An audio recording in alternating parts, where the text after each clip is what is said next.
Good morning student. Present online ತರಗತಿಗಳಿಗೆ ನಿಮಗೆ ಸ್ವಾಗತ. ಇವತ್ತು ನಾವು ಏನು ಮಾಡೋಣ, ಜೀವಕ್ರಿಯೆಗಳಲ್ಲಿ ಮಾನವನಲ್ಲಿ ಪೋಷಣೆ ಅಥವಾ ಪ್ರಾಣಿಗಳಲ್ಲಿ ಪೋಷಣೆ ಅಂತ ಹೇಳ್ತೇವೆ. ಇದ್ರ ಮನುಷ್ಯರಲ್ಲಿ ಯಾವ ರೀತಿಯಾಗಿ ಪೋಷಣೆ ಆಗ್ತೈತಿ, ಡೈಜೆಸ್ಟಿವ್ ಸಿಸ್ಟಮ್ ಬಗ್ಗೆ ತಿಳಿದುಕೊಳ್ಳೋಣ. ಈಗ ಒಬ್ಬ ಮನುಷ್ಯ ಅಥವಾ ನಾವೇನು ಮಾಡ್ತೀವಿ, ಆಹಾರವನ್ನು ತಿಂದಾಗ ಒಂದೊಂದು ಅಂಗಗಳು ಒಂದೊಂದು ರೀತಿಯಾದ ಕೆಲಸವನ್ನು ಇಲ್ಲಿ ಮಾಡ್ತಾವೆ. ಅದು ಯಾವ ರೀತಿಯಾಗಿ ಮಾಡ್ತಾವೆ ಅಂತ ಹೇಳಿ ನಾವೀಗ ಒಂದು ಆಹಾರವನ್ನು ತಿಂದಾಗ ಯಾವ ರೀತಿಯಾಗಿ ಇದು ಜೀರ್ಣಕ್ರಿಯೆ ಹೊಂದತಿ ಅಂತ ಹೇಳಿ ನಾವಿಲ್ಲಿ ತಿಳ್ಕೊಳ್ಳಿ. ಮಾನವನಲ್ಲಿ ಪೋಷಣೆ, ಇಲ್ಲಿ ಪೋಷಣೆ ಇಲ್ಲಿ ನಮ್ದು ಮನುಷ್ಯರಲ್ಲಿ ಎರಡು ರೀತಿಯಾಗಿ ಆಗ್ತದೆ. ಎರಡು ರೀತಿ ಅಂದ್ರೆ ಇಲ್ಲಿ ನೇರವಾಗಿ ಒಂದಿಷ್ಟು ಆಗ್ತಾವು, ಕೆಲವೊಂದಿಷ್ಟು ಸಹಾಯಕ ಅಂಗಾಂಶಗಳ ಮೂಲಕ ಆಗ್ತಾವು. ಏನದು, ಒಂದು ನೇರ ಅಂಗಾಂಶಗಳ ಮೂಲಕ, ಇನ್ನೊಂದು ಸಹಾಯಕ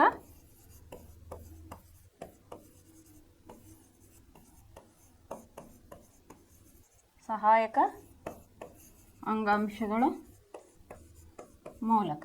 ಇಲ್ಲಿ ಎರಡು ರೀತಿಯಾದ ಕ್ರಿಯೆಗಳಿಲ್ಲೇ ನಮಗೆ ಆಗ್ತವೆ. ಯಾವ್ಯಾವುದು, ನೇರ ಅಂಗಾಂಶಗಳ ಮೂಲಕ ಆಗ್ತವು, ಇನ್ನೊಂದು ಸಹಾಯಕ ಅಂಗಾಂಶಗಳ ಮೂಲಕ ಆಗ್ತವು. ಈ ನೇರ ಅಂಗಾಂಶಗಳ ಮೂಲಕ ಅಂತಂದ್ರೆ ಹೆಂಗಪ್ಪ ಅಂತಂದ್ರೆ, ಇವು ನೇರವಾಗಿ ಕೆಲಸವನ್ನ ಮಾಡ್ತಿರ್ತಾವ. ನಾವು ತಿಂದಿರ್ತಾವಲ್ಲ ಆಹಾರದು, ನೇರವಾಗಿ ಅದನ್ನ ಡೈಜೆಸ್ಟ್ ಮಾಡೋದಾಗಿರ್ಬೋದು, ಅದ್ರ ಅಂಗಾಂಗಗಳ ಕೆಲಸಗಳನ್ನ ಅವು ಮಾಡ್ತಿರ್ತಾವೆ. ಇನ್ನು ಸಹಾಯಕ ಅಂಗಾಂಶಗಳ ಮೂಲಕ ಅಂತಂದ್ರೆ ಕೆಲವೊಂದಿಷ್ಟು ಕಿಣ್ವಗಳು ಇಲ್ಲಿ ಹೆಲ್ಪ್ ಮಾಡ್ತಾವೆ. ಅದು ಯಾವ್ಯಾವ ಅಂತ ಹೇಳಿ ನಾವು ಒನ್ ಬೈ ಒನ್ ಇಲ್ಲಿ ನೋಡ್ತಾ ಹೋಗೋಣ. ಈಗ ಮೊದಲನೇದಾಗಿ ಏನ್ ಮಾಡೋಣ, ನೇರ ಅಂಗಾಂಶಗಳ ಮೂಲಕ ತಿಳ್ಕೊಳ್ಳೋಣ. ಫಸ್ಟ್ ಒಂದೊಂದ ಪಾಯಿಂಟ್ಸ್ನ ನಾವು ಕ್ಲಿಯರ್ ಮಾಡ್ಕೋತ ಬರೋಣ.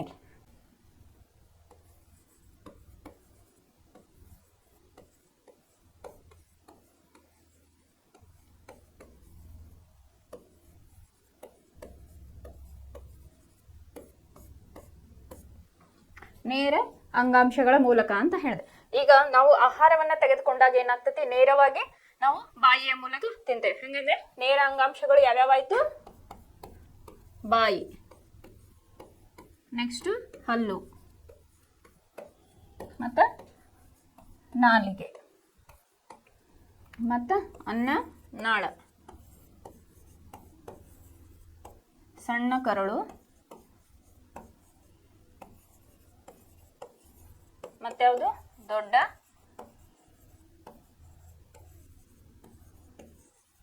ಕರಳು, ಮತ್ತೆ ಗುದದ್ವಾರ. ಇಲ್ಲಿ ಇವೆಲ್ಲ ಏನದವಲ್ಲ, ಬಾಯಿ, ಹಲ್ಲು, ನಾಲಿಗೆ, ಅನ್ನನಾಳ, ಸಣ್ಣ ಕರಳು, ದೊಡ್ಡ ಕರಳು ಮತ್ತು ಗುದದ್ವಾರ, ಇವೇನದವಲ್ಲ ಇವು ನಮ್ಮ ದೇಹದಲ್ಲಿ ನೇರವಾಗಿ ಇವು ಸಹಾಯ ಮಾಡ್ತಾವೆ ಆಹಾರವನ್ನು ಜೀರ್ಣ ಮಾಡೋದಕ್ಕೆ. ಇನ್ನು ಸಹಾಯಕ ಅಂಗಾಂಶಗಳು ಯಾವ್ಯಾವ ಅಂತೇಳಿ ಈಗ ನಾವು ನೋಡೋಣ.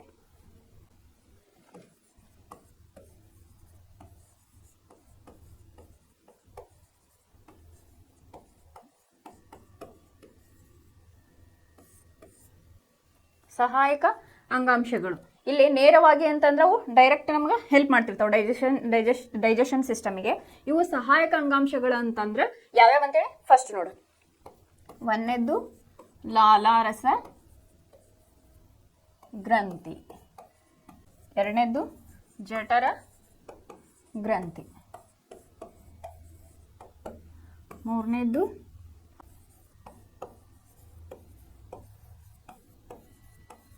ಮೇದೋಜೀರಕ ಗ್ರಂಥಿ, 4 ಪಿತ್ತಜನಕಾಂಗ,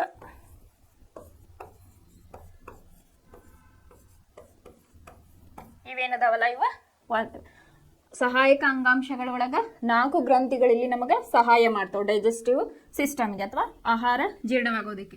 ಒಂದನೇದು ಯಾವುದು, ಲಾಲಾರಸ ಗ್ರಂಥಿ, ಎರಡನೇದ್ದು ಜಠರ ಗ್ರಂಥಿ, ಮೂರನೇದ್ದು ಮೇದೋಜೀರಕ ಗ್ರಂಥಿ, 4ನೇದ್ದು ಪಿತ್ತ ಜನಕಾಂಗ. ಈಗ ಫಸ್ಟ್ ಏನು ನೋಡಿದ್ವಿ ನಾವು, ನಮ್ದು ಡೈಜೆಷನ್ ಯಾವ ರೀತಿ ಆಗುತ್ತೆ, 2 ರೀತಿಯಾಗಿ ಅಂಗಾಂಶಗಳು ಹೆಲ್ಪ್ ಮಾಡ್ತಾವೆ. ಯಾವ್ಯಾವ ಅಂದ್ರೆ ನೇರವಾಗಿ ಒಂದಷ್ಟು ಹೆಲ್ಪ್ ಮಾಡ್ತಾವು, ಇನ್ನೊಂದು ಸಹಾಯಕ ಅಂಗಾಂಶಗಳ ಮೂಲಕ ಹೆಲ್ಪ್ ಮಾಡ್ತಾವು. ಈಗ ಮೊದಲನೇದಾಗಿ ಏನು ಮಾಡೋಣ, ನಾವು ನೇರ ಅಂಗಾಂಶಗಳ ಮೂಲಕ ಯಾವ ರೀತಿಯಾಗಿ ಆಗ್ತತಿ ಅಂತ ಹೇಳಿ ನೋಡೋಣ. ಇಲ್ಲಿ ನಿಮ್ಗೆ ಬಾಜುಕ್ ಏನಾಗೈತಿ, ಡೈಜೆಸ್ಟಿವ್ ಸಿಸ್ಟಮ್ ಪಿಕ್ಚರ್ ಐತಿ. ಇಲ್ಲೇ ಫಸ್ಟ್ ನಾವು ಆಹಾರವನ್ನ ತೆಗೆದುಕೊಂಡಾಗ ಏನಾಗ್ತತಿ ಅಂತಂದ್ರ ಬಾಯಿಯೊಳಗೆ ಹಾಕೋತೀವಿ. ಬಾಯಿಯೊಳಗೆ ಹಾಕೊಂಡಾದ್ಮೇಲೆ ಹಲ್ಲು ಅದನ್ನ ನುರಿಸ್ತೈತಿ. ಹಲ್ಲು ಅದನ್ನ ನುರಿಸಿದಾದ್ಮೇಲೆ ನಾಲಿಗೆ ಸ್ನಾಯುಗಳಿಂದ ನಾಲಿಗೆ ಆಗಿರ್ತೈತಿ, ನಾಲಿಗೆ ಎದರಿಂದ ಆಗಿರ್ತೈತಿ, ಸ್ನಾಯುಗಳಿಂದ. ಅದು ಏನ್ ಮಾಡ್ತೈತಿ, ನಮ್ಮ ಬಾಯಿ ತುಂಬಾ ಆಹಾರ ಓಡಾಡ್ತೈತಿ ನಾವು ತಿಂದಾಗ. ಅದು ಸಣ್ಣಕ್ಕೆ ಜೀರ್ಣ ಮಾಡಿ ಸಣ್ಣ ಸಣ್ಣ, ಈಗ ನೀವು ಒಂದು ರೊಟ್ಟಿ ತಿಂದ್ರಿ ಅಂದ್ರೆ ಅದನ್ನ ಸಣ್ಣ ಸಣ್ಣ ತುಂಡುಗಳನ್ನಾಗಿ ಮಾಡಿ ಅನ್ನನಾಳಕ್ಕ ಕಳಿಸ್ತದೆ. ಅದಕ್ಕೆ ಈಸೋಫೇಗಸ್ ಅಂತ ಹೇಳಿ ಕರೀತಾರೆ. ಈ ಅನ್ನನಾಳದ ಮೂಲಕ ಅದು ಹೋಗಿ ನೆಕ್ಸ್ಟ್ ಜಠರಕ್ಕೆ ಹೋಗ್ತೈತಿ. ಈ ಅನ್ನನಾಳದ ಮೂಲಕ ಸಡನ್ ಆಗಿ ಹೋಗಲದು, ಅದೇನಾಗ್ತೈತಿ, ಇಲ್ಲೇ ಸಣ್ಣದಾಗಿ ಒಂದೊಂದೇ ತುತ್ತು ಹಾಕ್ತಿವಲ್ಲ, ಸಣ್ಣ ಸಣ್ಣ ತುಂಡುಗಳನ್ನಾಗಿ ಅದು ನಿಧಾನವಾಗಿ ಇಲ್ಲೇ ನಮಗೆ ಜಠರಕ್ಕೆ ಕಳಿಸ್ತೈತಿ. ಇಲ್ಲಿ ನಾವು ಬಾಯಿಯಿಂದ ತಿಂದಿರ್ತಕ್ಕಂಥ ಆಹಾರನ ಹಲ್ಲು ಏನದ ನುರಿಸ್ತೈತಿ. ಹಲ್ಲು ನುರಿಸಿ ಏನ್ ಮಾಡ್ತೈತಿ, ಈ ಸ್ನಾಯುಗಳಿಂದ ನಾಲಿಗೆ ಆಗಿರ್ತೈತಿ, ನಾಲಿಗೆ ಸ್ನಾಯುಗಳಿಂದ ಆಗಿರ್ತೈತಿ ಅನ್ನೋದು ನಮ್ಗೆ ಗೊತ್ತೈತಿ. ಅದು ಏನ್ ಮಾಡ್ತೈತಿ, ಆಹಾರವನ್ನ ಬಾಯಿಯೊಳಗೆ ಎಲ್ಲಾ ಕಡೆನೂ ಅದನ್ನ ಹೋಗಿಸ್ತೈತಿ ಹಿಂಗೆ ಫುಲ್ ತಿಂದಾಗ. ಅದು ನೆಕ್ಸ್ಟ್ ಏನು ಮಾಡ್ತೈತಿ, ಸಣ್ಣ ಸಣ್ಣ ತುಂಡುಗಳನ್ನಾಗಿ ಮಾಡಿ ಅನ್ನನಾಳದ ಮೂಲಕ ನಮ್ಮ ಜಠರಕ್ಕೆ ಹೋಗ್ತೈತಿ. ಇಲ್ಲಿ ಸ್ಟಮಕ್ ಅಂತ ಐತಲ್ಲ, ಇಲ್ಲೇ ಜಠರಕ್ಕೆ ಹೋಗ್ತೈತಿ. ಜಠರಕ್ಕೆ ಹೋದ್ಮೇಲೆ ಅಲ್ಲೇನು ಆಕೈತಿ ಅಂತಂದ್ರೆ, ಈ ಈಗ ಫುಡ್ ಜಠರ ಗ್ರಂಥಿ ಒಳಗದು ಮಿನಿಮಮ್ 2 ರಿಂದ 2.5 ತಾಸು ನಮ್ಮ ಹೊಟ್ಟೆ ಒಳಗೆ ಸಣ್ಣ, ಈಗ ನಾವೇನು ತಿಂದಿರ್ತೇವಲ್ಲ ಅದನ್ನ ಇನ್ನೂ ಸಣ್ಣ ಸಣ್ಣದಾಗಿ ಮಾಡ್ತಾ ಅಲ್ಲಿ ಒಂದು ಪ್ರೊಸೆಸ್ ಆಗ್ತೈತಿ ಸಣ್ಣ ಕರುಳು. ಆಮೇಲೆ ಏನಾಗ್ತೈತೆ, ಅದು ಜಠರ ಒಳಗಿಂದ ಸಣ್ಣ ಕರುಳೊಳಗೆ ಹೋತಂದ್ರೆ ಅಲ್ಲೇ ಒಂದು 6 ತಾಸು ಅದು ಡೈಜೆಷನ್ ಆಗ್ತೈತಿ. ಈಗ ನಾವು ತಂದಿರ್ತೇವಲ್ಲ ಆಹಾರ, ಅತೀ ಸಣ್ಣ ಸಣ್ಣ ತುಂಡುಗಳನ್ನಾಗಿ ಅದು ಮಾಡಿ ನೆಕ್ಸ್ಟ್ ಲಾರ್ಜ್ ಇಂಟೆಸ್ಟೈನ್ ದೊಡ್ಡ ಕರಳಿಗೆ ಕಳಿಸ್ತೈತಿ. ನೆಕ್ಸ್ಟ್ ಅದು ಒಂದು 6 ರಿಂದ 7 ತಾಸು ಆದ್ಮೇಲೆ ಗುದದ್ವಾರದ ಮೂಲಕ, ಎನಸ್ ಅಂತ ಏನು ಹೇಳ್ತೇವಲ್ಲ ನಾವು, ಅದರ ಮೂಲಕ ಅದು ನಮ್ಮ ನೈಟ್ರೋಜಿನಸ್ ವೇಸ್ಟ್ ಏನು ಬರ್ತೈತಲ್ಲ ಅದು ಹೊರಗೆ ಬರ್ತೈತಿ. ಇವು ನೇರವಾಗಿ ಕೆಲಸವನ್ನ ಮಾಡ್ತಾವೆ. ಇದು ನಾವು ಡೈಲಿ ಗೊತ್ತಿರೋದು. ಹೆಂಗಾಗ್ತೈತಿ, ಬಾಯಿಂದ ಫುಡ್ ತಿಂತೀವಿ, ಅನ್ನನಾಳದ ಮೂಲಕ ಹೊಟ್ಟೆಗೆ ಹೋಗ್ತೈತಿ, ಅಲ್ಲೇ ಸರ್ಟೆನ್ ರಿಯಾಕ್ಷನ್ಸ್ ಅಥವಾ ಡೈಜೆಷನ್ ಆಗಿ ನೆಕ್ಸ್ಟ್ ಅದು ಗುದದ್ವಾರದ ಮೂಲಕ ನಮಗೆ ಹೊರಗೆ ಹೋಗ್ತೈತಿ. ಇನ್ನು ಸಹಾಯಕ ಅಂಗಾಂಶಗಳು ಯಾವ ರೀತಿಯಾಗಿ ಅಲ್ಲೇ ಹೆಲ್ಪ್ ಮಾಡ್ತಾವೆ. ಇಲ್ಲಿ ಸಹಾಯಕ ಅಂಗಾಂಶಗಳು ನಾ ಏನು ಹೇಳಿದ್ನಲ್ಲ, ಲಾಲಾರಸ ಗ್ರಂಥಿ, ಜಠರ ಗ್ರಂಥಿ, ಮೇದೋಜೀರಕ ಗ್ರಂಥಿ ಮತ್ತು ಪಿತ್ತಜನಕಾಂಗ ಅಂತ ನಾ ಏನು ಹೇಳಿದ್ನಲ್ಲ, ಇವು ಒಂದಷ್ಟು ಕಿಣ್ವಗಳನ್ನು ಪ್ರೊಡ್ಯೂಸ್ ಮಾಡ್ತಾವೆ ನಮ್ಮ ಹೊಟ್ಟೆ ಒಳಗೆ. ಅವು ಯಾವ ರೀತಿಯಾಗಿ ಕೆಲಸ ಮಾಡ್ತಾವು ಅಂತ ಹೇಳಿ ಈಗ ಒಂದೊಂದಾಗಿ ನೋಡೋಣ. ಫಸ್ಟ್ ಸಹಾಯಕ ಅಂಗಾಂಶ ಒಳಗೆ ಲಾಲಾರಸ ಗ್ರಂಥಿ ಬಗ್ಗೆ ತಿಳಿದುಕೊಳ್ಳೋಣ. ಒಂದನೇದ್ದು ಲಾಲಾರಸ. ಈ ಲಾಲಾರಸ ಗ್ರಂಥಿ ಅಂದ್ರೆ ಏನಾಗ್ತೈತಿ, ಇದು ಲಾಲಾರಸವನ್ನ ಉತ್ಪತ್ತಿ ಮಾಡ್ತೈತಿ, ಅಥವಾ ಸಲೈವಾ ಅಂತ ಏನು ಹೇಳ್ತಾವಲ್ಲ ನಾವು, ಅದನ್ನ ಇದು ಉತ್ಪತ್ತಿ ಮಾಡ್ತೈತಿ. ಇದು ನಮ್ಮ ಟಂಗ್ ಒಳಗ, ನಾಲ್ಗೆ ಒಳಗ ಇರ್ತಾವ, ಸಲೈವರಿ ಗ್ಲ್ಯಾಂಡ್ಸ್ ಅಂತ ನಾವು ಇದನ್ನ ಕರಿತೇವೆ. ಇದು ಒಂದು ಎಂಜೈಮ್ನ ಪ್ರೊಡ್ಯೂಸ್ ಮಾಡ್ತೈತೆ. ಅದ್ಯಾವುದು, ಅಮೈಲೇಸ್ ಎಂಜೈಮ್ ಅಥವಾ ಕೀಣ್ವ. ಅಮೈಲೇಸ್ ಕೀಣ್ವನ್ನ ಇದು ಹೊಂದಿರ್ತೈತಿ. ಏನು ಅಮೈಲೇಸ್ ಕೀಣ್ವ, ಇದ್ರ ನಿಮ್ಗೆ ಎಕ್ಸಾಮ್ನ ಕೇಳ್ತಾರೆ 1 ಮಾರ್ಕ್ಸ್ ಅಥವಾ 2 ಮಾರ್ಕ್ಸ್. ಅಮೈಲೇಸ್ ಎಂಜೈಮ್ ಅಥವಾ ಕೀಣ್ವದ ಬಗ್ಗೆ ಅದರ ಕಾರ್ಯವೇನು ಅಂತ ಹೇಳಿ ಕೇಳ್ಬೋದು. ಇದೇನು ಮಾಡ್ತೈತಿ, ನೀವು ತಿಂದಿರ್ತಿರಲ್ಲ ಫುಡ್, ಅದು ಹೆಂಗಿರ್ತೈತಿ, ಪಿಷ್ಟದಿಂದ ಅದನ್ನ ಸಕ್ಕರೆ ರೂಪದಾಗ ಅದನ್ನ ಇದು ಪಿಷ್ಟದಿಂದ ಅದನ್ನ ರುಚಿಯಾದ ಆಹಾರವನ್ನಾಗಿ ಮಾಡ್ತೈತಿ. ಅದರ ಕೆಲಸ ಏನು, ಪಿಷ್ಟದಿಂದ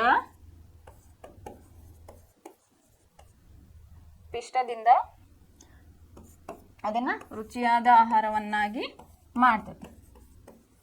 ರುಚಿಯಾದ, ಈಗ ನಾವೇನಾರು ತಿಂದ್ವಿ ಅಂದ್ರೆ ಬಾಯಾಗ ನೀರು ಬರ್ತಾವ, ಅಥವಾ ನಾವೇನಾರ ಒಂದು ನಮ್ಗೆ ಇಷ್ಟವಾದ ಫುಡ್ಡನ್ನು, ಈಗೇನೋ ಒಂದು ಜಲೇಬಿ ಅಥವಾ ಏನಾರು ನೋಡಿದ್ವಿ ಅಂದ್ರೆ ನಮ್ಮ ಬಾಯೊಳಗೆ ಏನಾಗ್ತೈತಿ, ನೀರು ಬರಕ ಸ್ಟಾರ್ಟ್ ಆಗ್ತೈತಿ. ಅದಕ್ಕೆ ಕಾರಣ ಏನು, ಈ ಎಂಜೈಮ್ ಏನೈತಲ್ಲ ಅದು ಬಾಯೊಳಗ ನೀರನ್ನ ತರಿಸ್ತೈತಿ. ಈಗ ಇನ್ನೊಂದು ಹೇಳ್ಬೋದು ನೀವು, ಈಗ ವಾಮಿಟ್ ಆಗ್ತಿರ್ತೈತೆ ಒಬ್ಬೊಬ್ಬರಿಗೆ ಪಿತ್ತ ಜಾಸ್ತಿಯಾಗಿ. ನಾ ಹೇಳಿದೆ ಪಿತ್ತಜನಕಾಂಗ ಏನು ಮಾಡ್ತೈತೆ, ಅದು ಪಿತ್ತರಸವನ್ನ ಪ್ರೊಡ್ಯೂಸ್ ಮಾಡ್ತೈತಿ. ಅದರಿಂದ ಏನಾಗ್ತೈತಿ, ನಮ್ಮ ಈಗ ನೆಕ್ಸ್ಟ್ ಹೇಳ್ತೇನೆ, ಜಠರ ಗ್ರಂಥಿ ಏನೈತಲ್ಲ ಅಲ್ಲಿ HCl ಅಂತ ಹೇಳಿ ಒಂದು ಕಿಣ್ವ ಇರ್ತೈತಿ. ಅದು ಆಸಿಡ್ ಫಾರ್ಮ್ ಒಳಗೆ ನಮ್ಗೆ ಇರ್ತೈತಿ, ಅಂದ್ರೆ ಆಮ್ಲೀಯ ರೂಪದಾಗ. ಅದು ಏನು ಮಾಡ್ತೈತಿ, ಪಿತ್ತ ಜಾಸ್ತಿ ಆದಾಗ ಹುಳಿ ತೇಗ್ ಬರೋದು ಅಥವಾ ವಿಷಕಾರಿಯಾದ ಹುಳಿ ಅಂಶ, ನೀವು ಪಿತ್ತ ಜಾಸ್ತಿ ಆಗಿತ್ತಂದ್ರೆ ಹುಳಿ ತೇಗು ಬರಕ್ಕೆ ಸ್ಟಾರ್ಟ್ ಆಕತಿ. ಈಗ ಹುಳಿ ಬಂದಾಗ ಏನಾಗ್ತೈತಿ ನಿಮ್ಮ ಬಾಯಿ, ಆಮೇಲೆ ಪಿತ್ತ ಜಾಸ್ತಿ ಆಗಿತ್ತಂದ್ರೆ ನಿಮ್ಗೆ ಒಂದು ಸ್ವಲ್ಪ ಕಹಿ ವಾಮಿಟಿಂಗ್ ಬರಕ್ಕೆ ಸ್ಟಾರ್ಟ್ ಆಕತಿ. ಈಗಲ್ಲೇ ಆಮ್ಲೀಯತೆ ಇರ್ತೈತಿ ಅಂತ ಹೇಳಿದೆ, ಅದು ನಾಲ್ಗೆಗೆ ನಮಗೆ ಯಾವುದೇ ರೀತಿಯ ಅಫೆಕ್ಟ್ ಆಗಬಾರ್ದು ಅಂತ ಹೇಳಿ ಏನು ಮಾಡ್ತೈತಿ ಅಂದ್ರೆ ಬಾಯಿಯೊಳಗೆ ನೀರು ಬರಕ್ಕೆ ಸ್ಟಾರ್ಟ್ ಆಗ್ತೈತಿ. ವಾಮಿಟ್ ಬರುವಾಗ ನಮಗೆ ಬಾಯಿಯೊಳಗೆ ನೀರು ಬರಕ್ಕೆ ಕಾರಣನ ಇದು ಎಂಜೈಮ್. ಆಮೇಲೆ ಇದೇನು ಮಾಡ್ತೈತಿ, ಆಹಾರವನ್ನ ಸಣ್ಣ ತುಂಡುಗಳನ್ನಾಗಿ ಏನು ಮಾಡಿರ್ತೈತಲ್ಲ ಅದನ್ನ ರುಚಿಯಾದ ಆಹಾರವನ್ನಾಗಿ ಮಾಡ್ತೈತಿ. ಈಗ ಏನೋ ಒಂದು ನೀವು ತಿಂದ್ರಿ ಅಂದ್ರೆ ಅದು ಕಹಿ ಐತಿ ಅಥವಾ ಸಿಹಿ ಐತಿ, ರುಚಿ ಐತಿ ಅಂತ ಹೇಳಿ ಹೆಂಗೆ ಗೊತ್ತಾಗ್ತೈತಿ, ನೀವು ಬಾಯೊಳಗದನ್ನ ನುರಿಸಿದಾಗ ಏನಾಗ್ತೈತಿ, ಈ ಸಲೈವಾ ಗ್ಲ್ಯಾಂಡ್ಸ್ ಏನಿರ್ತಾವಲ್ಲ ಎಂಜೈಮ್ಸ್ನ ಪ್ರೊಡ್ಯೂಸ್ ಮಾಡ್ತಾವ. ಅವಾಗ ಬಾಯೊಳಗೆ ನೀರು ಬರಕ್ಕೆ ಸ್ಟಾರ್ಟ್ ಆಕೈತಿ. ಆಮೇಲೆ ಅದ್ರದ್ದು ರುಚಿ ಗೊತ್ತಾಗ್ತೈತಿ. ಒಬ್ಬೊಬ್ರಿಗೆ ಈಗ ಒಂದೊಂದು ಫುಡ್ದು ಗೊತ್ತಾಗ್ತಿರಂಗಿಲ್ಲ ರುಚಿ, ಅವಾಗಿದ್ದು ಅವ್ರೊಳಗೆ ಏನಿರ್ತೈತಿ, ವೀಕ್ ಇರ್ತೈತಿ ಅಂತ ಹೇಳಿ. ಕೆಲವೊಬ್ರಿಗೆ ಏನು ತಿಂದ್ರು ಅದು ರುಚಿ ಗೊತ್ತಾಗ್ತಿರಲ್ಲ. ಅವಾಗ ಏನು ತಿಳ್ಕೊಬೇಕು, ಈ ಎಂಜೈಮ್ ಏನು ಪ್ರೊಡ್ಯೂಸ್ ಇರ್ತೈತಲ್ಲ ಅದ್ರಾಗ ಕಮ್ಮಿ ಆಗೈತಿ ಅಂತ ಹೇಳಿ ತಿಳ್ಕೊಬೋದು ನಾವು. ನೆಕ್ಸ್ಟ್ ಈಗ ನಾವು ಕೆಲವೊಂದಿಷ್ಟು ಮೈದಾವನ್ನ ತಿಂತೇವೆ ಅಥವಾ ಪಿಜ್ಜಾ ಬರ್ಗರ್ ಅಂತ ಹೇಳಿ ಟ್ರೆಂಡ್ ಆಗ್ಯಾವಲ್ಲ, ಅದು ತಿಂದಾಗ ಏನಾಗ್ತೈತಿ ನಮ್ಮ ಕಡೆದಲ್ಲ ಅದು ಫುಡ್, ಅದು ತಿಂದಾಗ ಏನಾಗ್ತೈತಿ ಅದಕ್ಕೆ ಏನು ಮಾಡ್ಬೇಕಂತ ಹೇಳಿ ಗೊತ್ತಾಗಲ್ಲ, ಅದು ಸರಿಯಾಗಿ ಡೈಜೆಷನ್ ಆಗಲ್ಲ ನಮ್ಮ ಹೊಟ್ಟೆಯೊಳಗೆ. ಬಟ್ ನಾವು ಅದನ್ನು ತಿಂದಾಗ ಏನಾಗ್ತೈತಿ ನಮಗೆ ಹೊಟ್ಟೆ ಬ್ಲೋಟಿಂಗ್ ಆಗೋದು ಈ ತರ ಆಗಿ ನಮಗೆ ಅದು ಪ್ರಾಬ್ಲಮ್ ಬರಕ್ ಸ್ಟಾರ್ಟ್ ಆಗತ್ತೆ ಅಥವಾ ಬೊಜ್ಜು ಬರಕ್ ಕಾರಣ ಏನು, ಈ ಮೈದಾ ಗೋಧಿ ಅಂತ ಪದಾರ್ಥಗಳನ್ನ ನಾವ್ ಏನ್ ತಿಂತೀವಲ್ಲ ಇದು ಮೇನ್ ರೀಸನ್ ನಮಗ. ಇನ್ನ ನೆಕ್ಸ್ಟ್ ಲಾಲಾರಸ ಗ್ರಂಥಿ ಆಯ್ತು. ಇನ್ನು ನೆಕ್ಸ್ಟ್ ಮಾಡೋಣ ಜಠರ ಗ್ರಂಥಿ ಬಗ್ಗೆ ತಿಳಿದುಕೊಳ್ಳೋಣ.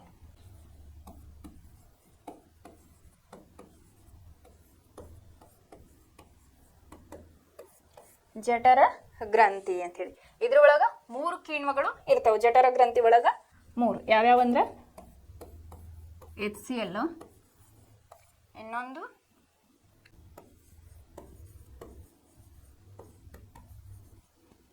ಇನ್ನೊಂದು ಮೂರನೇದ್ದು ಲೋಳೆ. ಯಾವ್ಯಾವ ಇರ್ತಾವು ಜಠರ ಗ್ರಂಥಿ ಒಳಗ ನಾವು 3 ಕಿಣ್ವಗಳನ್ನ ನಾವು ಇಲ್ಲಿ ನೋಡ್ಬೋದು. ಯಾವ್ಯಾವ ಅಂತಂದ್ರೆ HCl, ಆಮೇಲೆ ಪೆಪ್ಸಿನ್, ಆಮೇಲೆ ಲೋಳೆ ಅಂತ ಹೇಳಿ ನಾನು ಹೇಳ್ದೆ. ಈ HCl ಏನು ಆಮ್ಲೀಯ ರೂಪದಾಗ ಇರ್ತೈತಿ ಅಂತ ಹೇಳಿ ನಮ್ಗೆ ಗೊತ್ತೈತಿ. HCl ಇದು ಏನ್ ಮಾಡ್ತೈತಿ, ಫಸ್ಟ್ ನೀವು ಫುಡ್ ತಗೊಂಡಾಗ ಜಠರಕ್ಕೆ ಏನು ಹೋಗ್ತೈತಲ್ಲ, ಇದು ಫುಡ್ ಒಳಗಿರ್ತಕ್ಕಂಥ ಕೆಟ್ಟ ಬ್ಯಾಕ್ಟೀರಿಯಾ ಅನ್ನೋದು ಕೊಲ್ತತಿ ಫಸ್ಟ್. ಆಮೇಲೆ ಏನಾಗ್ತೈತಿ, ಫುಡ್ ಅನ್ನ ವಿಭಜನೆ, ಆಹಾರವನ್ನ ವಿಭಜನೆಗೊಳಿಸ್ತೈತಿ. ಇನ್ನು 3ನೇ ಕಾರ್ಯ ಏನದು, ಫುಡ್ ಅನ್ನ ಆಮ್ಲೀಯವಾಗಿ ಇಡ್ತೈತಿ. ಫಸ್ಟ್ ಏನ್ ಮಾಡ್ತೈತಿ ಇದು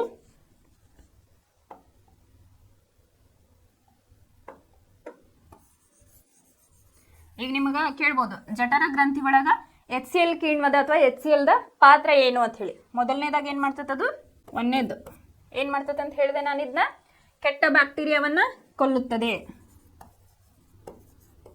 ಕೆಟ್ಟ ಬ್ಯಾಕ್ಟೀರಿಯಾವನ್ನ ಕೊಲ್ಲುತ್ತದೆ. ಎರಡನೇದೇನು, ಆಹಾರವನ್ನ ಆಹಾರ ವಿಭಜನೆ ಅಂತ ಹೇಳಿ ಬರ್ಕೊಳ್ಳಿ. ಮೂರನೇದು ಆಹಾರವನ್ನ ಆಮ್ಲೀಯವಾಗಿ ಇಡ್ತೈತದ.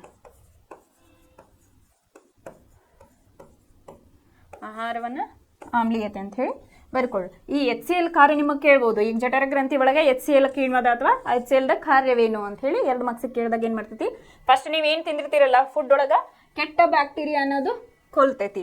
ಆಮೇಲೆ ಏನ್ ಮಾಡ್ತೈತಿ, ಆಹಾರವನ್ನ ಈಗ ಕಳಿಸಿರ್ತಿರಲ್ಲ ಅದನ್ನ ಇನ್ನೂ ಸಣ್ಣ ಸಣ್ಣ ತುಂಡುಗಳನ್ನಾಗಿ ಮಾಡ್ತೈತಿ. ನೆಕ್ಸ್ಟ್ ಆಹಾರವನ್ನ ಆಮ್ಲೀಯತೆಯಿಂದ ಇರ್ತೈತಿ. ಯಾಕೆ ಆಮ್ಲೀಯತೆಯಿಂದ ಇರಬೇಕು, ಈಗ ಸ್ಟಮಕ್ ಒಳಗೊಬ್ಬೊಬ್ರಿಗೆ ಏನಾಗ್ತಿರ್ತೈತಿ, ಹಸಿವ ಆಗ್ತಿರಂಗಿಲ್ಲ. ಅವಾಗ ಏನಾಗಿರ್ತೈತಿ, ಇದು ಕಿಣ್ವ ಸರಿಯಾಗಿ ಅವ್ರದ್ದು ವರ್ಕ್ ಮಾಡ್ತಿರಂಗಿಲ್ಲ. ನೀವು ಏನೋ ಕೊಟ್ಟು ಅದು ಸರಿಯಾಗಿ ತಿಂತಿರಂಗಿಲ್ಲ ಅಥವಾ ಅವ್ರಿಗೆ ಡೈಜೆಷನ್ ಸರಿಯಾಗಿ ಆಗ್ತಿರಂಗಿಲ್ಲ. ಎದಕ್ಕಂತಂದ್ರೆ ಈ ಕಿಣ್ವದ ಕೊರತೆ ಅವರಿಗೆ ಇರ್ತೈತಿ. ಈಗ ಮಧ್ಯಾಹ್ನ ಬೆಳಗ್ಗಿಂದ ಉಪವಾಸ ಇದ್ರು ಮಧ್ಯಾಹ್ನ ಊಟ ಬೇಡ ಅಂತ ಹೇಳ್ತಿರ್ತಾರೆ, ಹಸಿವಾಗಿಲ್ಲ ಅಂತ ಹೇಳಿ. ಇದು ಅವಾಗ ಆಮ್ಲೀಯತೆ ಅಂದ್ರೆ ಸ್ಟಮಕ್ ಒಳಗೆ ಅವ್ರಿಗೆ ಫೈರ್ ಇರಂಗಿಲ್ಲ ಅಂತ ಹೇಳಿ ನಮ್ಗೆ ಇದರಿಂದ ಗೊತ್ತಾಗ್ತೈತಿ. ಇವು 3 ಏನದಾವಲ್ಲ ಇದು HCl ಕಿಣ್ವದ ಕಾರ್ಯ ಅಂತ ಹೇಳಿ ಹೇಳ್ಬೋದು ನಾವು. ಇನ್ನು ನೆಕ್ಸ್ಟ್ ಪೆಪ್ಸಿನ್ ಬಗ್ಗೆ ನೋಡೋಣ. ನೆಕ್ಸ್ಟ್ ಪೆಪ್ಸಿನ್ ಕಿಣ್ವದ ಬಗ್ಗೆ ನಾವೀಗ ತಿಳಿದುಕೊಳ್ಳೋಣ. ಜಠರ ಗ್ರಂಥಿ ಒಳಗೆ 2ನೇ ಕಿಣ್ವ ಯಾವುದು, ಪೆಪ್ಸಿನ್.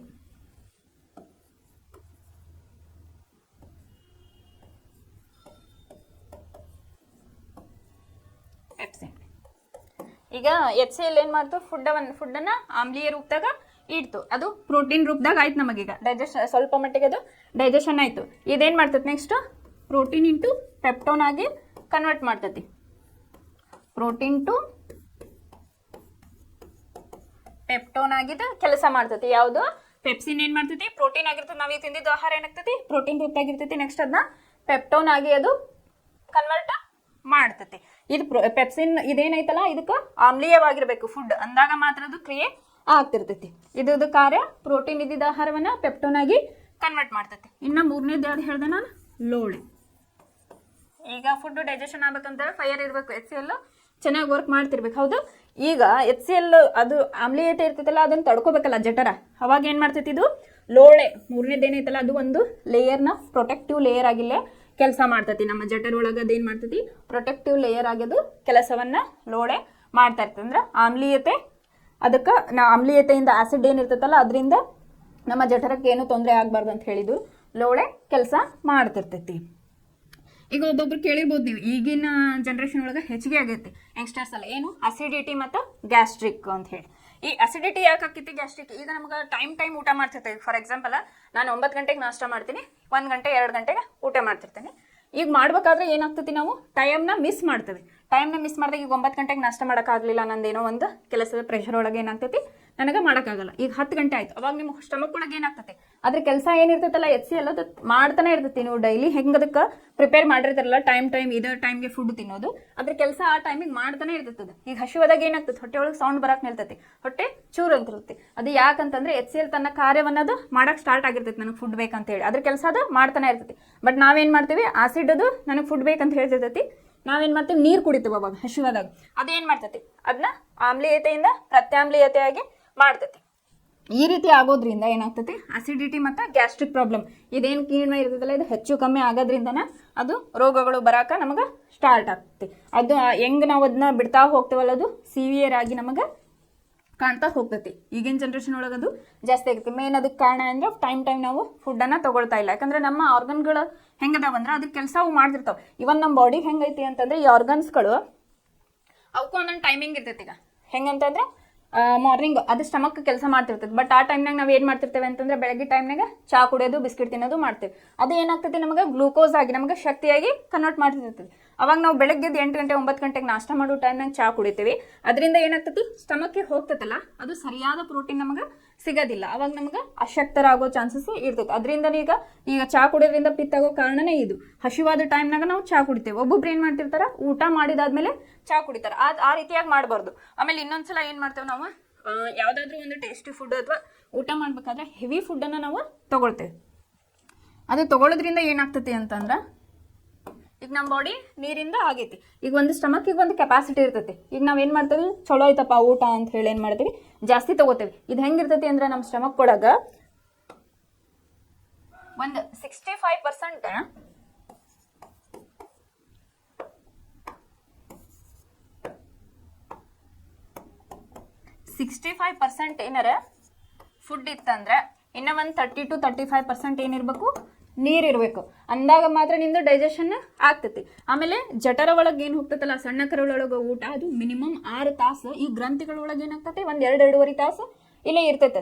ನೆಕ್ಸ್ಟ್ ಸಣ್ಣ ಕರಳಿಗೆ ಏನು ಹೋತಂದ್ರೆ, ಅದು ಏನು ಮಾಡ್ತೈತಿ, ನೀವು ಕಳ್ಸಿರ್ತಿರಲ್ಲ ಫುಡ್, ಹಂಗೆ ಡೈಜೆಷನ್ ಆಗಲ್ಲ. ಅದು ಅತಿ ಸಣ್ಣ ಕಣಗಳನ್ನಾಗಿ ಮಾಡ್ತೈತದು. ನೀವು ಮಧ್ಯಾಹ್ನ ಊಟ ಮಾಡಿದ್ದನ್ನದು ಮಿನಿಮಮ್ 6 ತಾಸದು ಡೈಜೆಷನ್ ಆಗಾಕ ತಗೋತೈತಿ. ಸಣ್ಣ ಕಣಗಳನ್ನಾಗಿ ಮಾಡಿ ಮಾಡಿ ಮಾಡಿ ಮಾಡಿ ಏನಾಗ್ತೈತದು ನೆಕ್ಸ್ಟ್ ಲಾರ್ಜ್ ಇಂಟೆಸ್ಟೈನ್ಗೆ ಕಳಿಸ್ತಿರ್ತೈತಿ. ಬಟ್ ನಾವೇನು ಮಾಡ್ತೇವೆ, ಅದನ್ನ ಸಾಯಂಕಾಲ ಅಥವಾ ಊಟ ಮಾಡಿದಾದ್ಮೇಲೆ ಅದು ಜೀರ್ಣಕ್ರಿಯೆ ಆಗ್ತಿರ್ತೈತಿ. ಆ ಟೈಮ್ನಾಗ ಮತ್ತೆ ಚಹಾ ಕುಡಿಯೋದು, ಸ್ನ್ಯಾಕ್ಸ್ ತಿನ್ನೋದು ಮಾಡೋದ್ರಿಂದ ಏನಾಗ್ತೈತಿ, ಡೈಜೆಸ್ಟಿವ್ ಸಿಸ್ಟಮ್ ಏನಾಗ್ತೈತಿ, ಹಾಳಾಗ್ತಾ ಬರ್ತೈತಿ.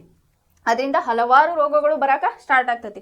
ಆದ್ರಿಂದ ನಮ್ಮ ಪೂರ್ವಜರು ಏನು ಮಾಡ್ತಿದ್ರು ಹೇಳ್ರಿ, ಸಾಯಂಕಾಲ ಹೊತ್ತು ಬೇಗ ಊಟ ಮಾಡ್ತಿದ್ರು 6 ಗಂಟೆಗೆ. ಅಂದ್ರೆ ಅದೇನಾಗ್ತಿತ್ತು, ಮಲ್ಗೋಬೇಕಾದ್ರೆ ಹೆಂಗಿರ್ಬೇಕಂದ್ರೆ ಹೊಟ್ಟೆ ಖಾಲಿ ಇರಬೇಕು. ಅದಕ್ಕೆ ಅಂದ್ರೆ ಅದು ರೆಸ್ಟ್ ಒಳಗೆ ತನ್ನ ಕ್ರಿಯೆಯನ್ನ ಮಾಡ್ತಾ ಇರಬೇಕು. ನಾವೇನು ಮಾಡ್ತೀವಿ, ರಾತ್ರಿ 10-11 ಗಂಟೆಗೆ ಊಟ ಮಾಡೋದ್ರಿಂದ ಅದ್ರ ಕೆಲಸ ಅದು ಏನು ಮಾಡ್ಬೇಕಂತ ಹೇಳಿ ಗೊತ್ತಾಗಲ್ಲ. ಆಮೇಲೆ ಈಗ ಪ್ರೋಟೀನ್ ಶೇಕ್ ಅಂತ ಹೇಳಿ ಕುಡಿತಿರ್ತಾರೆ ಜಿಮ್ಗೆ ಹೋಗೋರವರೆಲ್ಲ. ಕೆಲವೊಂದು ಏನಿರ್ತೈತೆ ಅಂದ್ರೆ, ನಮ್ಮ ಆರ್ಗನ್ ಕಿಡ್ನಿಗಳನ್ನ ಪ್ಯೂರಿಫೈ ಮಾಡ್ತಿರ್ತಾವೆ. ಅದನ್ನ ನೀವು ಹೆವಿ ಪ್ರೋಟೀನ್ಸ್ ಅದನ್ನ ಕೊಟ್ಟಾಗ ಏನಾಗ್ತೈತಿ, ಅದಕ್ಕೆ ಏನು ಮಾಡ್ಬೇಕಂತ ಗೊತ್ತಾಗಲ್ಲ. ಈಗ ಆಮೇಲೆ ಹೆವಿ ಎಕ್ಸಸೈಸ್ ಮಾಡ್ತಿರ್ತಾರೆ. ಈಗ ಪ್ರಕೃತಿ ಒಳಗೆ ಏನಾಗ್ತಿರ್ತೈತಿ ಅಂತಂದ್ರೆ, ಬೆಳಗ್ಗೆ ಹೆಂಗೆ ಸೂರ್ಯನ ಬೆಳಗ್ಗೆ ಇರ್ತೈತಲ್ಲ, ರಾತ್ರಿ ಹೊತ್ತ ಕತ್ಲಕೋತ ಬರ್ತೈತಲ್ಲ, ಹಂಗೆ ನಮ್ಮ ಬಾಡಿಗೆ ಬೆಳಗ್ಗೆ ಹೆಂಗೆ ಆಕ್ಟಿವ್ ಇರ್ತೈತಲ್ಲ, ಸಾಯಂಕಾಲ ಆದಂಗೆ ಅದಕ್ಕೆ ರೆಸ್ಟ್ ಕೊಡ್ಬೇಕು ನಾವು. ಅದು ಬಿಟ್ಟು ಏನು ಮಾಡ್ತೀವಿ ನಾವು, ಎಕ್ಸಸೈಸ್ ಮಾಡೋದಾಗಿರ್ಬೋದು ಅಥವಾ ಎಕ್ಸಸ್ ಫುಡ್ಡನ್ನು ತಿನ್ನೋದಾಗಿರ್ಬೋದು. ಆಮೇಲೆ ಮೊಬೈಲ್ ಮತ್ತು TV ನೋಡೋದ್ರಿಂದ ಏನಾಗ್ತೈತಿ ಅಂತಂದ್ರೆ, ನಮ್ಮ ಡೈಜೆಸ್ಟಿವ್ ಸಿಸ್ಟಮ್ ಹಾಳಾಗ್ತೈತಿ. ಹಾಗಾಗಿ ಈ ಪ್ರೋಟೀನ್ ಡೈಜೆಷನ್ ಸರಿಯಾಗಿ ಆಗೋದಿಲ್ಲ ಅಂತ ಹೇಳಿ ಏನಾಗ್ತೈತಿ, ಹಾರ್ಟ್ ಪ್ರಾಬ್ಲಮ್ಸ್ ಬರೋಕೆ ಸ್ಟಾರ್ಟ್ ಆಗಿದ್ದಾವೆ. ಆಮೇಲೆ ಫುಡ್ಡನ್ನು ನಾವು ಹಿತಮಿತವಾಗಿ ತೊಗೊಂಡಾಗ ನಮ್ಮದು ಹೊಟ್ಟೆ ಸರಿಯಾಗಿ ಕೆಲಸ ಮಾಡ್ತೈತಿ. ಇವ್ರು ಈಗ ಹಿಂದಿನ ಕಾಲದಾಗ ಏನು ಮಾಡ್ತಿದ್ರು, ಸಾಯಂಕಾಲ ಊಟ ಮುಗಿಸ್ತಿದ್ರು, 8 ಗಂಟೆ 9 ಗಂಟೆಗೆ ನಾಷ್ಟ ತೊಗೊಳ್ಳೋದು, 1 ಗಂಟೆಗೆ ಊಟ, ಆಮೇಲೆ ಸಾಯಂಕಾಲ 5-6 ಗಂಟೆಗೆ ಊಟ ಮಾಡ್ತಿದ್ರು. ಇಲ್ಲೇ ನಮ್ಮದು ಉಲ್ಟಾ ಆಗೈತಿ. ಲೈಫ್ ಸ್ಟೈಲ್ ಚೇಂಜ್ ಆಗಿರೋದ್ರಿಂದ ಅವು ನಮಗೆ ಕ್ವಿಕ್ಕಾಗಿ ಡಿಸೀಸ್ ಬರೋದಕ್ಕೆ ಸ್ಟಾರ್ಟ್ ಆಗಿದ್ದು. ಆಮೇಲೆ ಈಗ ಸ್ಟಮಕ್ ಅಲ್ಸರ್ ಅಂತ ಹೇಳಿ ನಾವು ಕೇಳಿದೆವು. ಸ್ಟಮಕ್ ಅಲ್ಸರ್ ಎದಕ್ಕೆ ಬರ್ತಾವಂತಂದ್ರೆ, ಈ HCl ಕಿಣ್ವ ಏನಾಗ್ತೈತಿ, ಹೆಚ್ಚಿಗೆ ಪ್ರೊಡ್ಯೂಸ್ ಆಗ್ತೈತಿ. ಈಗ ನಿಮ್ಗೆ ಹೀಟ್ ಆದಾಗ ಬಾಯಿ ಒಳಗೆ ಹೆಂಗೆ ಸಣ್ಣ ಸಣ್ಣ ಕೆಂಪು ಗುಳ್ಳಿ ಆಗ್ತಾವಲ್ಲ, HCl ಜಾಸ್ತಿ ಸಿಕ್ರೇಷನ್ ಆದಾಗ ಸ್ಟಮಕ್ ಅಲ್ಸರ್ ಅಂತ ಹೇಳಿ ಆಗ್ತೈತಿ. ಸರಿಯಾಗಿ ಫುಡ್ ತಗೊಳ್ಳಿಲ್ಲ ಅಂತಂದ್ರು ಈ ರೀತಿಯಾದ ನಮಗೆ ರೋಗಗಳು ಬರಾಕ ಸ್ಟಾರ್ಟ್ ಆಗ್ತಾವ. ಇನ್ನು ನೆಕ್ಸ್ಟ್ ಫುಡ್ ಏನಾಗ್ತೈತಿ, ಮೇದೋಜೀರಕ ಗ್ರಂಥಿಗೆ ನೆಕ್ಸ್ಟ್ ಹೋಗ್ತೈತಿ. ಮೂರನೇ ಗ್ರಂಥಿ ಮೇದೋಜೀರಕ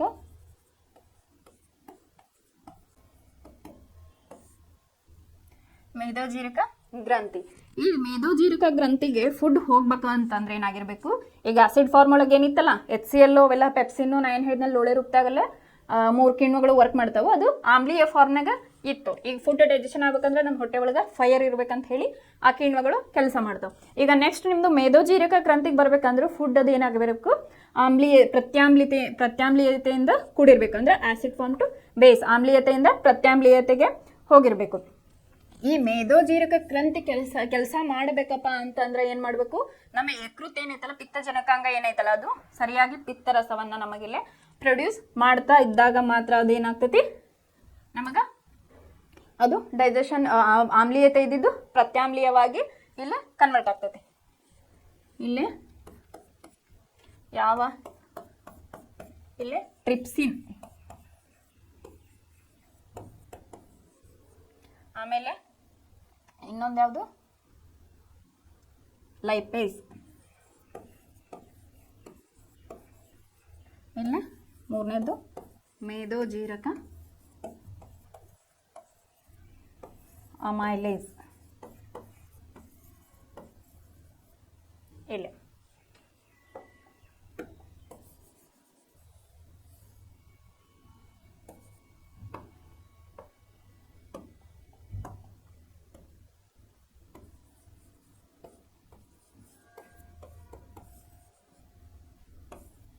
ಇಲ್ಲೇ ಮೇದೋಜೀರಕ ಗ್ರಂಥಿ, ಇಲ್ಲೇ ಮೇದೋಜೀರಕ ಗ್ರಂಥಿ ಒಳಗೆ ಏನಾಗ್ತೈತಿ 3 ರೀತಿಯಾದ ಕಿಣ್ವಗಳು ಇಲ್ಲೇ ವರ್ಕ್ ಆಗ್ತಾವೆ. ಒಂದೇದು ಯಾವುದು ಟ್ರಿಪ್ಸಿನ್, ಎರಡನೇದು ಲೈಪೇಸ್, ಇನ್ನೊಂದು ಮೇದೋಜೀರಕ ಅಮೈಲೇಸ್ ಅಂತೇಳಿ. ಲಾಲಾರಸ ಒಳಗೆ ಏನಿರ್ತೈತಲ್ಲ ಅದು ಲಾಲಾರಸ ಅಮೈಲೇಸ್ ಅಂತೇಳಿ ಕರಿತೀವಿ.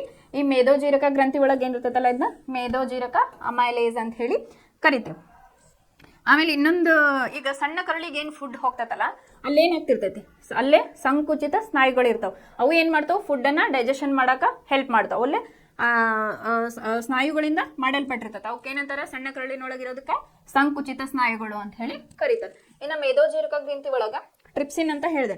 ಈ ಟ್ರಿಪ್ಸಿನ್ ಐತಲ್ಲ ನಮಗೆ ಟ್ರಿಪ್ಸಿನ್ ಮತ್ತು ಲೈಪೇಸ್, ಮೇದೋಜೀರಕ ಅಮೈಲೇಸ್ ಇವೇನು ಮಾಡ್ತಾವೆ, ಫುಡ್ಡನ್ನು ಒಂದೊಂದಾಗಿ ನಮಗೆ ಎನರ್ಜಿಯಾಗಿ ಕನ್ವರ್ಟ್ ಮಾಡ್ತಾವೆ. ಈಗ ಮೊದಲೇದಾಗಿ ಟ್ರಿಪ್ಸಿನ್.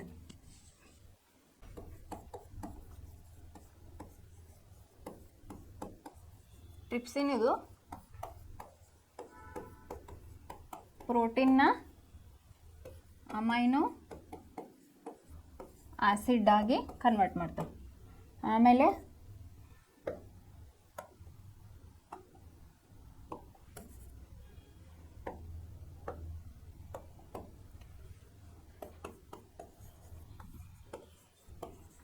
ಲೈಪೇಸ್ ಏನು ಮಾಡ್ತೈತೆ ಅಂತಂದ್ರೆ ಕೊಬ್ಬೇನಿರ್ತೈತಲ್ಲ ಅದನ್ನು ಗ್ಲಿಸರಾಲ್ ಆಗಿ ಕನ್ವರ್ಟ್ ಮಾಡ್ತೈತೆ.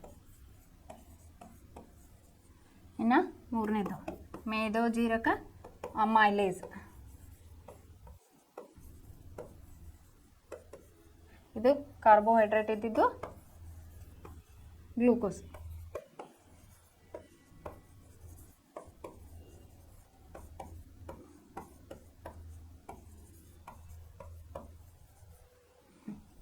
ಇಲ್ಲೇ ನಾನೇನು ಹೇಳಿದೆ, ಮೇದೋಜೀರಕ ಗ್ರಂಥಿ ಒಳಗೆ 3 ಕಿಣ್ವಗಳು ಇಲ್ಲೇ ನಮಗೆ ಹೆಲ್ಪ್ ಮಾಡ್ತಾವೆ, ಸಹಾಯ ಮಾಡ್ತಾವೆ ಅಂತ ಹೇಳಿದೆ.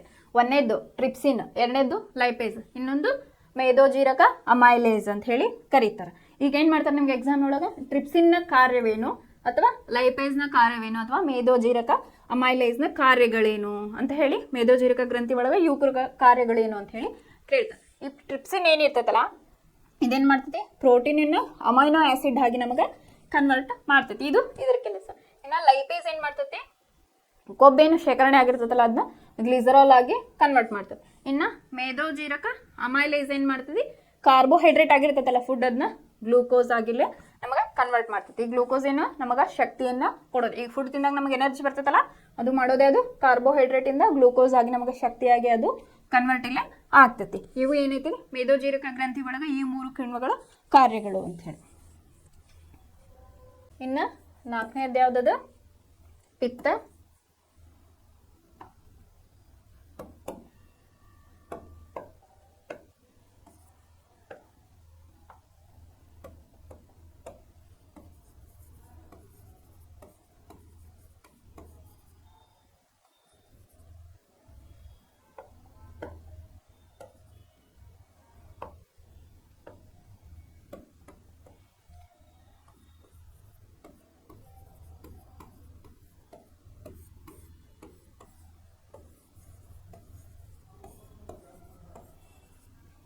ಈ ಪಿತ್ತಜನಕಾಂಗ ಈಗ 4ನೇದು ಯಾವುದು ನಮ್ದು ಸಹಾಯಕ ಅಂಗಾಂಶ ಒಳಗ ಪಿತ್ತಜನಕಾಂಗ. ಈ ಪಿತ್ತಜನಕಾಂಗ ಏನ್ ಮಾಡ್ತೈತಿ, ಪಿತ್ತರಸವನ್ನ ಇದು ನಮಗ ಬಿಡುಗಡೆ ಮಾಡ್ತೈತಿ.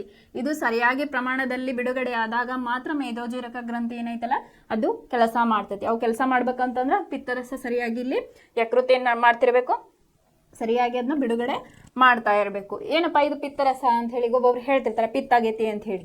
ಇದು ಪಿತ್ತ ಜಾಸ್ತಿ ಆದಾಗ ಏನಾಗ್ತೈತಿ, ಹಸಿರು ಕಲರ್ ಒಂದು ಕಫ ಹೋಗಕ್ ಸ್ಟಾರ್ಟ್ ಆಕತಿ. ಅದು ಹಸಿರು ಕಲರ್ ಏನಿರ್ತೈತಲ್ಲ ಅದ ಪಿತ್ತ.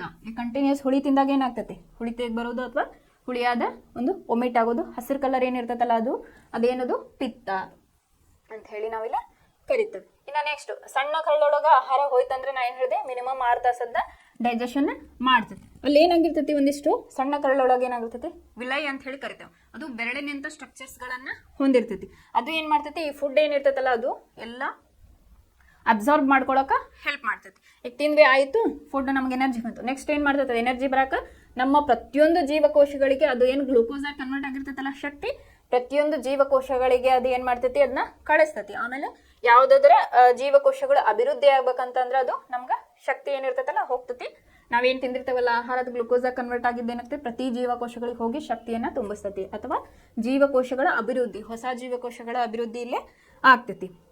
ಇದಿಷ್ಟು ಏನೈತಲ್ಲ 4 ನಮ್ಗೆ ಸಹಾಯಕ ಅಂಗಾಂಶಗಳು. ಈಗ ಊಟ ಮಾಡಿದ್ವಿ ಎಲ್ಲ ಆಯ್ತು. ನೆಕ್ಸ್ಟ್ ಏನು, ಅದು ಏನ್ ಮಾಡ್ತೈತಿ, ಎಲ್ಲವನ್ನ ಡೈಜೆಷನ್ ಮಾಡಿ ನೆಕ್ಸ್ಟ್ ತನಗೇನ್ ಬೇಕು ಎನರ್ಜಿಯನ್ನ ಕೊಟ್ಕೋತೈತಿ. ನೆಕ್ಸ್ಟ್ ಏನ್ ನೈಟ್ರೋಜನಸ್ ವೇಸ್ಟ್ ಅಂತ ಏನ್ ಕರಿತೀವಲ್ಲ ಅದು ಏನ್ ಮಾಡ್ತೈತಿ, ನಮ್ಮ ಲಾರ್ಜ್ ಇಂಟೆಸ್ಟೈನಿಗೆ ಬಂದು ಕುಂದಿರ್ತೈತಿ. ಲಾರ್ಜ್ ಇಂಟೆಸ್ಟೈನಿಗೆ ಬಂದಾಗ ಏನಾಗ್ತೈತಿ, ನಮಗ ಅದು ಹೊರಗಡೆ ವೇಸ್ಟೇಜ್ ಆಗಿ ಹೋಗ್ತೈತಿ. ಈ ವೇಸ್ಟೇಜ್ ಏನೈತಲ್ಲ ನೆಕ್ಸ್ಟ್ ನಾವು ಅದು ಸಸ್ಯಗಳಿಗೆ ಗೊಬ್ಬರವಾಗಿ ಹೋಗ್ತೈತಿ. ಆಮೇಲೆ ಗೊಬ್ಬರವು ಏನಾಗ್ತೈತಿ, ಸಸ್ಯಗಳಿಗೆ ಅದನ್ನ ಗೊಬ್ಬರ ಸಸ್ಯಗಳಿಗೆ ಆಹಾರವನ್ನ ತಯಾರು ಮಾಡ್ಲಕ್ಕ ಇದು ಹೆಲ್ಪ್ ಮಾಡ್ತೈತಿ. ಆಮೇಲೆ ಸಸ್ಯಗಳು ನಮಗ ಆಹಾರವನ್ನ ಕೊಡ್ತಾವೆ. ಇದಕ್ಕೆ ಏನಂತೀವಿ ನಾವು ರೀಸೈಕ್ಲಿಂಗ್ ಪ್ರೊಸೆಸ್ ಅಂತ ಹೇಳಿ ನಾವಿಲ್ಲೇ ಕರಿತೇವೆ. ಇಲ್ಲಿ ನಮ್ಗೆ ಡೈಜೆಸ್ಟಿವ್ ಸಿಸ್ಟಮ್ನ ಒಂದು ಇದು ಐತಿ, ಪಿಕ್ಚರ್ ಐತಿ. ಇದು ಇಂಗ್ಲಿಷ್ ಒಳಗೈತಿ, ನಾ ಕನ್ನಡದಾಗ ಹೇಳ್ತಾ ಹೋಗ್ತೇನೆ.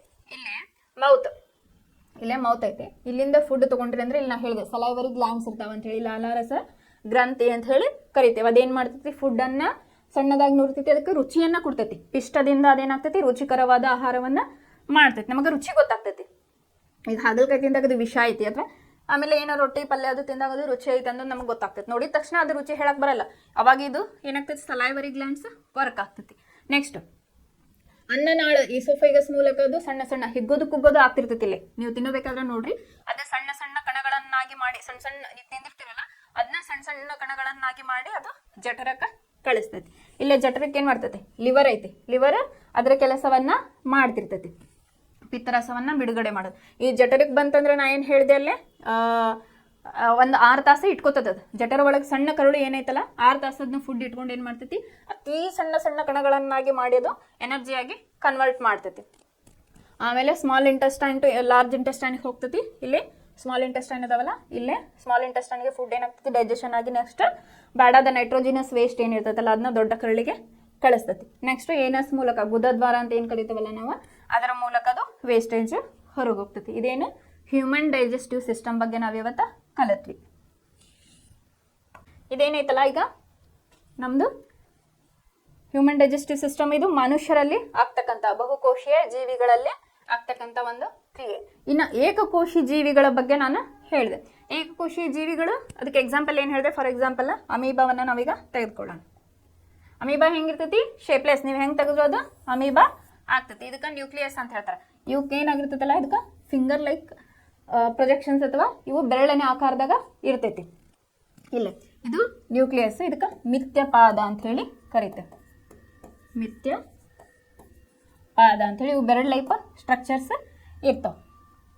ನೆಕ್ಸ್ಟ್ ಇದೇನೈತಲ್ಲ ಮಿಥ್ಯಪಾದ, ಇದು ಏಕಕೋಶೀಯ ಜೀವಿ ಅಂತ ಹೇಳಿ ನಮಗೆ ಗೊತ್ತೈತಿ. ಇದು ಫುಡ್ ಅನ್ನ ಏನ್ ಮಾಡ್ತೈತಿ, ಈ ಮಿಥ್ಯಪಾದ ಅಥವಾ ಇದಕ್ಕೆ ಇಂಗ್ಲಿಷ್ನಾಗ ಸುಡೋಪೋಡಿಯಾ ಅಂತ ಹೇಳಿ ಕರೀತಾರೆ. ಈ ಮಿಥ್ಯಪಾದದ ಮೂಲಕ ಆಹಾರವನ್ನ ತಗೋತೈತಿ. ತಗೊಂಡು ಏನ್ ಮಾಡ್ತೈತಿ, ಇದನ್ನ ಆಹಾರ ರಸದಾನಿಗಳನ್ನಾಗಿ ಮಾಡ್ತೈತಿ. ಇವನ್ನ ಸಣ್ಣ ಸಣ್ಣ, ಈಗ ನಮ್ಮ ಬಾಡಿ ಒಳಗೆ ಹೆಂಗಾಗ್ತೈತಲ್ಲ ಅದೇ ರೀತಿಯಾಗಿ ಇದು ಏನಾಗ್ತೈತಿ, ಸಣ್ಣ ಸಣ್ಣ ಆಹಾರ ರಸದಾನಿ ಅಂತ ಹೇಳಿ ಕರೀತಾರೆ.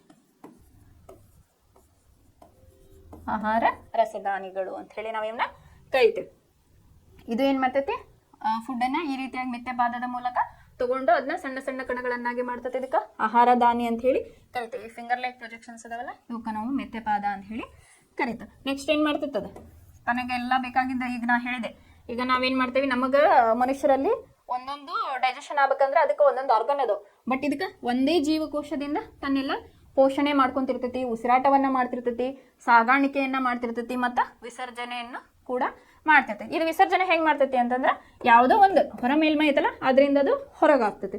ಇದು ಏಕಕೋಶೀಯ ಜೀವಿಗಳಲ್ಲಿ ಆಗ್ತಕ್ಕಂತಹ ಡೈಜೆಸ್ಟಿವ್ ಇದು ಡೈಜೆಷನ್ ಅಂದ್ರೆ ಈಗ ಹ್ಯೂಮನ್ ಡೈಜೆಸ್ಟಿವ್ ಸಿಸ್ಟಮ್ ಅಲ್ಲಿ ಯಾವ ರೀತಿ ಐತೆ ಅಂತ ನಾವು ನೋಡಿದ್ವಿ. ಇದು ಏಕಕೋಶೀಯ ಜೀವಿಗಳಲ್ಲಿ ನಾವು ನೋಡಿದ್ವಿ. ಇನ್ನೊಂದು ಎಕ್ಸಾಂಪಲ್ ಪ್ಯಾರಾಮೀಸಿಯಂ ಅಂತ ನಾನು ಹೇಳಿದೆ ಎಕ್ಸಾಂಪಲ್. ಅದು ಏನು ಮಾಡ್ತೈತಿ ಅಂತಂದ್ರೆ ಅದಕ್ಕೆ ಹೇರ್ ಲೈಕ್ ಸ್ಟ್ರಕ್ಚರ್ಸ್ ಇರ್ತಾವೆ ಹಿಂಗೆ. ಇದಕ್ಕೆ ನಾವು ಸೀಲಿಯಾ ಅಂತ ಹೇಳಿ ಕರಿತೇವೆ. ಏನಂತೇಳಿ? ಸೀಲಿಯಾ. ಈಗ ಇದೇನು ಮಾಡ್ತೈತಿ, ತನ್ನ ಹೊರ ಪದರಿಂದ ಆಹಾರವನ್ನು ತಗೊಂಡು ಏನು ಮಾಡ್ತೈತಿ, ತನ್ನ ಕ್ರಿಯೆಗಳನ್ನು ತನ್ನ ಹಸಿವನ್ನು ನಿಗಿಸ್ಕೋತಿರ್ತೈತಿ. ಆಮೇಲೆ ಅದರದ್ದು ಆದಂಥ ಡೈಜೆಷನ್ ಆಗ್ತಾ ಇರ್ತೈತಿ. ಇನ್ನು ಇದು ಸೀಲಿಯಾ ಅಂತಂದಲ್ಲ, ಪ್ಯಾರಾಮಿಸಿಯಂ ಒಳಗೆ ಹೇರ್ ಲೈಕ್ ಸ್ಟ್ರಕ್ಚರ್ಸ್ ಅಂತೇಳಿ ನಾವು ಕರಿತೇವೆ. ಹೇರ್ ಲೈಕ್ ಕೂದಲ ಎಳೆ ಆಕಾರದಾಗ ಸಣ್ಣ ಸಣ್ಣ ಸಣ್ಣ ಸಣ್ಣ ಇವು ಇರ್ತಾವೆ ಪ್ಯಾರಾಮಿಸಿಯಂ ಒಳಗೆ. ಇದರಿಂದ ಏನು ಮಾಡ್ತಾವು, ತಮ್ಮ ಆಹಾರವನ್ನು ಪಡೆದುಕೊಳ್ತಾವು. ಇದು ಏಕಕೋಶೀಯ ಜೀವಿಗಳಲ್ಲಿ ಒಂದು ಪೋಷಣೆ ಅಥವಾ ಜೀರ್ಣ ವ್ಯವಸ್ಥೆ ಅಂತ ಹೇಳಿ ನಾವಿಲ್ಲಿ ಕರಿತೇವೆ. ಇದ್ರ ಒಳಗೆ ಏನು ಈಗ ಹೇಳಿದ್ವಲ್ಲ, ಫಸ್ಟಿಂದ ನಾವು ಜೀವಕ್ರಿಯೆಗಳ ಒಳಗೆ ಏನೇನು ಹೇಳಿದ್ವಿ, ಪೋಷಣೆ ಬಗ್ಗೆ ನೋಡಿದ್ವಿ. ಸಸ್ಯಗಳ ಒಳಗೆ ಪೋಷಣೆ ಯಾವ ರೀತಿ ಆಗ್ತದೆ, ಅಲ್ಲಿ ಸ್ವಪೋಷಣೆ ಆಗ್ತದೆ. ಪರಪೋಷಣೆ ಒಳಗೆ ನಾವು ಬಹುಕೋಶೀಯ ಜೀವಿಗಳನ್ನು ತಗೊಂಡು ನೋಡಿದ್ವಿ. ಇದ್ರ ಒಳಗೆ ಏನೇ ಡೌಟ್ಸ್ ಇದ್ರು ನಮಗೆ, ಅಥವಾ ಏನಾದರೂ ಅರ್ಥ ಆಗಿಲ್ಲ ಅಂತಂದ್ರೆ ನಮಗೇನು ಮಾಡಿರಿ, ನಮ್ಮ ಕಮೆಂಟ್ ಸೆಕ್ಷನ್ ಒಳಗೆ ನೀವು ಹಾಕಿದ್ರೆ ನಾವು ಇನ್ನಷ್ಟು ಈಸಿಯಾಗಿ ನಿಮ್ಗೆ ಹೇಳ್ಕೊಡೋಕೆ ಪ್ರಯತ್ನ ಮಾಡ್ತೀವಿ. ಇನ್ನು ನಾಳೆ ಕ್ಲಾಸ್ ಒಳಗೆ ಏನು ನೋಡೋಣ, ನಮ್ದು ಉಸಿರಾಟ ಕ್ರಿಯೆಗಳ ಬಗ್ಗೆ ತಿಳಿದುಕೊಳ್ಳೋಣ. ಧನ್ಯವಾದಗಳು.